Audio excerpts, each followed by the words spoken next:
Corona का नाम जहन में आते ही लोगों की रूह कांप जाती है। खाली सड़कें, भरे अस्पताल और तमाम लोगों की जिंदगी बदहाल करने वाली ये महामारी एक बार फिर लौट आई है। इस बार कोरोना वायरस के मामले अमेरिका समेत 25 देशों में बढ़ने लगे हैं।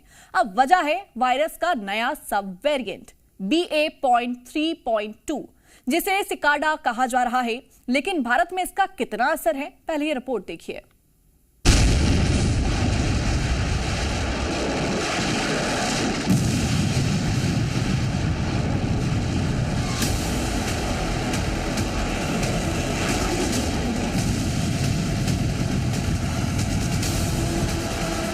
खाड़ी में चल रहे महायुद्ध से कई देश पहले से ही टेंशन में हैं।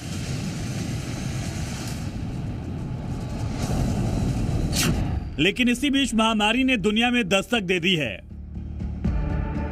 कोरोना का नाम लेते ही दिल दहल जाता है। दुनिया अभी कोरोना महामारी के पिछले खौफनाक पलों को भूली भी नहीं थी कि तब तक इसके नए वेरिएंट ने दस्तक दे दी। नाम है सिकाडा। अमेरिका के कैलिफोर्निया में वैज्ञानिकों को जांच के दौरान कोरोना का एक नया रूप मिला जिसे BA.3.2 नाम दिया गया है और हिंदी में इसे सिकाडा कहा जा रहा है। BA.3.2 असल में ओमिक्रॉन फैमिली का ही एक हिस्सा है। ये वेरिएंट काफी अलग है। ये BA.3 सीरीज का एक पुराना रूप है।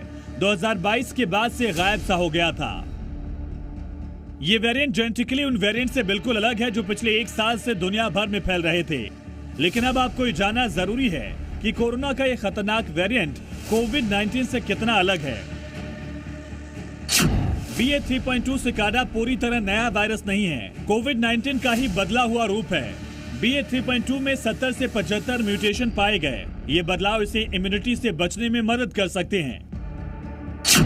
वैसे तो सिकाडा एक तरह का कीड़ा होता है। ये सालों तक जमीन के नीचे रहने के बाद अचानक बाहर निकलता है, बिल्कुल वैसे ही जैसे कोरोना का ये सब वेरिएंट अचानक उभरा है। सबसे पहला केस 2024 में दक्षिण अफ्रीका में मिला। अमेरिका के 25 राज्य BA.3.2 की चपेट में हैं। दुनिया के 23 देशों में वायरस फैल चुका है। डेनमार्क, जर्मनी, नीदरलैंड जैसे देशों में फैला ही है। CDC की रिपोर्ट के मुताबिक BA.3.2 पहली बार 22 नवंबर 2024 को दक्षिण अफ्रीका में मिला था। इसके बाद 11 फरवरी 2026 तक ये कम से कम 23 देशों में दस्तक दे चुका है। इनमें डेनमार्क, जर्मनी, नीदरलैंड जैसे देश शामिल हैं। अगर अमेरिका की बात करें तो यहाँ ये सब वेरिएंट पहली बार 27 जून 2025 को मिला था, एक ऐसे यात्री में जो नीदरलैंड से सैन फ्रांसिस्को इंटरनेशनल एयरपोर्ट आया। बाद में सब वेरिएंट वेस्ट वाटर यानी गंदे पानी की जांच में भी मिला।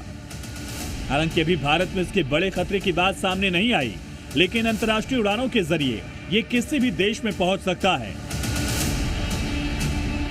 ब्यूरो रिपोर्ट, जी मीडिया।